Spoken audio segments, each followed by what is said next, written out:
Bienvenidos a una nueva inmersión profunda. Hoy nos vamos a sumergir en un tema que genera mucha conversación, mucha discusión, el descubrimiento de América. Uy, sí, un tema apasionante, sin duda. Vamos a intentar ir un poquito más allá de lo que nos han contado, ¿no? Y explorar diferentes perspectivas. Y sobre todo, bueno, pues entender un poquito mejor este momento histórico tan importante. Totalmente, porque ya sabes que la historia, como siempre decimos, tiene muchas caras. Claro. Y en este caso es súper importante recordar la importancia de considerar todas esas perspectivas, ¿no? Los múltiples puntos de vista que existen sobre este evento histórico. Sí, sí. Bueno, para empezar, vamos a hablar un poco del viaje de Cristóbal Colón en 1492. El famoso viaje. Que, bueno, en búsqueda de una ruta hacia Asia, ¿no? Ajá. Pues acabo llegando a las Bahamas. A las Bahamas, sí. Pero lo interesante es que este viaje, en realidad, Colón hizo 4 viajes en total. 4 viajes. Exploró las Antillas, Trinidad, partes de América Central. Increíble. Y bueno, lo hizo en tres carabelas, ¿no? La Niña, la Pinta, la Santa María, Nombres que seguro a todos nos suenan. que todos nos suenan, sí, sí. Yeah. Pero aquí es donde la cosa se pone interesante, ¿no? Porque el término de descubrimiento de América, no sé, me resulta un poco problemática. Problemático, ¿por qué? Pues porque, claro, ya había gente viviendo en América, ¿no? Claro. Entonces, descubrimiento. No sé, no me termina de convencer. Es que tienes toda la razón. El historiador Gysi lo explica muy bien. Dice, abre comillas, lo que se ha llamado el descubrimiento de América ha sido tal solo visto desde Europa por y para los europeos. Mm, Cierro comillas. Continúa. Esta palabra revela el grado en que América Latina no ha sido un mundo para sí, sino un mundo para otro, pero desde mucho tiempo antes estaba descubierta por sus habitantes. claro, es como si alguien llega a tu casa y dice, te he descubierto. Exactamente, esa es la idea. Y bueno, hablando de descubrimientos, ¿sabías que hay evidencias de que los vikingos podrían haber llegado a América antes que Colón? Ah, sí, ese es un tema fascinante. O sea, la historia no siempre es lineal, ¿no? No, para nada. Las exploraciones, los contactos entre culturas se han dado a lo largo de los siglos. Claro. Y volviendo a Colón, ¿no? Creo que es importante entender qué le motivó a hacer estos viajes. Ya. Porque no era simplemente un aventurero en busca de nuevas tierras, ¿no? Claro que no. Había detrás factores económicos, políticos. Exactamente. Por ejemplo, en tus fuentes podrás ver que la caída de Constantinopla en manos del Imperio Otomano, pues bloqueó las rutas comerciales que conectaban Europa con Asia. Imagina, es como si de repente te cierran la carretera principal que utilizas para ir al trabajo. Tienes que buscar una ruta alternativa, ¿no? Eso fue lo que les pasó a las potencias europeas. Claro. Y España y Portugal, con sus ambiciones marítimas, pues se lanzaron a la búsqueda de nuevas rutas. O sea que un evento que ocurre en un lugar tan lejano acaba impulsando la exploración de América. Exacto. Es fascinante. La historia es así de sorprendente. Y no podemos olvidar el factor religioso, ¿no? La expansión del catolicismo era una motivación muy importante para España. Totalmente. Entonces, Colón, con el apoyo de los reyes católicos, bueno, pues se embarcó en esta aventura.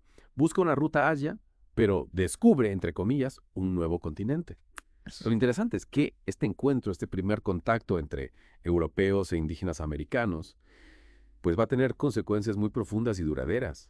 ¿Te imaginas? Uf, sí, debió ser impactante para ambos mundos. Sin duda. Y aquí es donde debemos ser muy cuidadosos, ¿no? Al analizar los impactos, tanto positivos como negativos. Por supuesto. Vamos a empezar por lo negativo. Ay. En tus fuentes, verás que las enfermedades traídas por los europeos, como la viruela, tuvieron un efecto devastador en las poblaciones indígenas. Claro, porque no tenían inmunidad a esas enfermedades. Claro, Fue una tragedia terrible. a eso se sumó, bueno, pues la explotación, ¿no? A la que fueron sometidos los indígenas por parte de los colonizadores españoles, la desposesión de sus tierras, el trabajo forzado, la esclavitud. Una página muy oscura de la historia, sin duda. Y además, en la obra de Rocket Dalton, encontrarás información sobre la habilitación, Ah, sí, David. que era un sistema que atrapaba a los indígenas en un ciclo de deudas y explotación. Era, en esencia, una forma de servidumbre por deudas. Uf, terrible. Y lamentablemente, la llegada de los españoles también preparó el camino para la expansión del Imperio Británico en América del Norte, lo que condujo a más colonización y consecuencias negativas. Es una realidad difícil de aceptar, pero es crucial para comprender la historia en su totalidad. Sí, desde luego. Sin embargo, también es importante reconocer que la llegada de los españoles a América no solo tuvo aspectos negativos, ¿no? Es cierto, también hubo algunos aportes positivos. Por ejemplo, la introducción del hierro y la metalurgia, Ajá. que impulsó el desarrollo de nuevas tecnologías y oficios. También se establecieron instituciones educativas, aunque al principio el acceso era limitado. Claro. Y no podemos olvidar los avances en navegación y cartografía que trajeron consigo los españoles. Sí, todo esto forma parte de un legado muy complejo, ¿no? Un mosaico de luces y sombras que debemos analizar con mucho cuidado. Exacto, es un recordatorio de que la historia no es simple, no es blanco y negro, hay Yes. matices, hay contradicciones Sí, y consecuencias a largo plazo que debemos aprender del pasado. totalmente. La historia no es un cuento de hadas con un final feliz para todos. No, para nada. Es una herramienta para comprender la complejidad del mundo y trabajar para un futuro más justo, más equitativo, donde el progreso, bueno, pues beneficia a todos. Exactamente, esa es la clave. Aprender del pasado para construir un futuro mejor. Y hablando de complejidad, un tema que me parece fascinante es el mestizaje. Esa fusión de culturas europea e indígena que surgió a partir del encuentro. El mestizaje. Es una parte tan integral de la identidad latinoamericana, ¿no? Me intriga cómo dos mundos tan diferentes pudieran llegar a mezclarse. Precisamente es un proceso lleno de contradicciones y tensiones, pero que al final ha dado lugar a una riqueza cultural única. Es como mezclar dos colores diferentes y obtener un tono completamente nuevo. Hablando de mezclar, en las fuentes se menciona la religión como un factor clave. Los españoles impusieron el catolicismo en América, pero ¿cómo se fusionó esto con las creencias indígenas? Debió ser un choque cultural muy fuerte. Imagina la sorpresa de ambos lados al enfrentarse a creencias tan distintas. Se dio un proceso que se llama sincretismo religioso, donde elementos del cristianismo se combinaron con las prácticas y creencias indígenas que ya existían. O sea, es como si las dos culturas hubieran creado una nueva forma de entender lo divino. Exactamente. Y pensando en esto, se me vienen a la mente las festividades, los rituales en América Latina, donde se pueden ver elementos de ambas tradiciones. Claro, el mestizaje no es algo que sucedió de una sola vez, sino un diálogo constante entre diferentes culturas que continúa hasta el día de hoy. Es como una conversación que ha durado siglos y que sigue moldeando nuestra identidad. El legado del descubrimiento de América pues sigue presente en nuestras sociedades, en cómo nos vemos a nosotros mismos, en cómo entendemos el mundo. Totalmente, por eso es fundamental estudiarlo, analizarlo y debatirlo desde diferentes perspectivas. Claro. Al comprender el pasado, podemos entender mejor el presente y trabajar para un futuro más justo, más inclusivo. Es como si la historia fuera un mapa que nos ayuda a navegar por el presente y a evitar cometer los mismos errores en el futuro. Y hablando de errores, aunque ya hemos hablado de los impactos negativos de la colonización, me gustaría profundizar un poco más en ese aspecto. Claro, es importante no olvidar las consecuencias de este encuentro. En las fuentes se mencionan las devastadoras consecuencias de la colonización, no solo en términos de vidas humanas, sino también en el medio ambiente. La explotación de los recursos naturales, la deforestación, la introducción de especies invasoras, todo esto causó un daño irreparable a los ecosistemas americanos. Es cierto, muchas veces olvidamos que la historia no solo se escribe en libros, sino también en el paisaje que nos rodea. La naturaleza guarda las huellas del pasado, y en este caso, las cicatrices de la colonización, pues, aún son visibles. Es como si la Tierra misma nos estuviera contando una historia de explotación y destrucción. Y esto me lleva a una pregunta que me ronda la cabeza. ¿Fue realmente un progreso la llegada de los españoles a América? Esa es una pregunta muy importante. El progreso no se puede medir solo en términos económicos o tecnológicos. Hay que considerar el bienestar de las personas y del planeta en su conjunto. Claro, no podemos hablar de progreso si se construye sobre el sufrimiento de otros.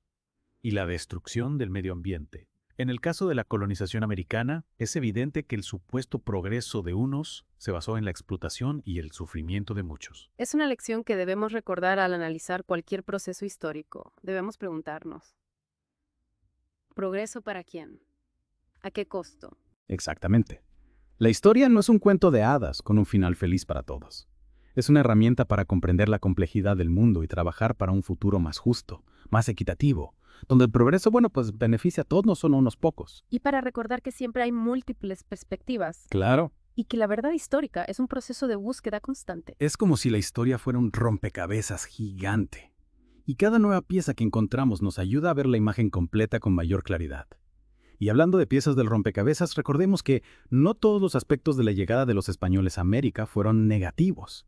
¿Qué más podemos encontrar en las fuentes sobre los aportes positivos? Claro, además de lo que ya mencionamos, La introducción de nuevos cultivos y técnicas agrícolas tuvo un impacto significativo en la alimentación y la economía de ambas regiones. Es cierto, imagina nuestra cocina sin tomates, sin maíz, sin papas, sin cacao. El intercambio de alimentos entre América y Europa cambió la gastronomía del mundo. Sin duda, es un ejemplo de cómo el encuentro entre culturas, a pesar de sus aspectos negativos, también puede generar intercambios beneficiosos.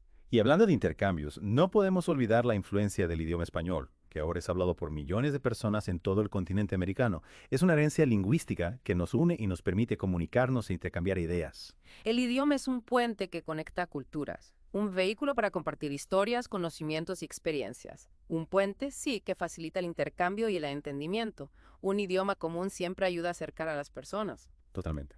Pero a pesar de esos puentes, de esos intercambios, no podemos olvidar las profundas heridas que la colonización dejó en América. Claro. Las consecuencias de la explotación, la discriminación, la pérdida cultural, siguen presentes en nuestras sociedades. Es que el pasado no se borra de un plumazo. El legado de la colonización sigue ahí, presente en las desigualdades sociales, en la discriminación hacia los pueblos indígenas, en la lucha por la justicia social. Es como si la historia proyectara una sombra sobre el presente, recordándonos que aún tenemos mucho trabajo por hacer para construir un futuro más justo, más igualitario. Es cierto. Pero también la historia nos invita a reflexionar, ¿no? A reflexionar sobre el presente y a trabajar para un futuro mejor. Al comprender las complejidades del pasado, podemos ser más conscientes de los desafíos de hoy y buscar soluciones que benefician a todos. Entonces, después de haber explorado, todas estas facetas, ¿no?, del descubrimiento de América, ¿qué podemos aprender de este capítulo tan complejo de la historia? ¿Cómo podemos usar este conocimiento para construir un futuro más justo, más equitativo? Pues yo creo que la clave está en reconocer la diversidad cultural como una riqueza, ¿no? En escuchar las voces que han sido silenciadas por la historia y en el aprender de los errores del pasado para no repetirlos en el futuro. Es como si la historia nos ofreciera un mapa, ¿no?, para navegar por el presente y construir un futuro más consciente, más inclusivo. Un futuro donde la diversidad se celebre y donde la justicia social sea una realidad para todos. Exacto. Y no olvidemos que el aprendizaje no termina aquí. Los invitamos a que sigan investigando, que cuestionen las narrativas establecidas, que busquen nuevas perspectivas sobre este y otros temas fascinantes de la historia. Y si quieren seguir explorando estos temas, les recomendamos que se suscriban a nuestro canal de YouTube, donde encontrarán más contenido sobre historia, cultura general y geografía. Nos vemos en nuestra próxima inmersión profunda.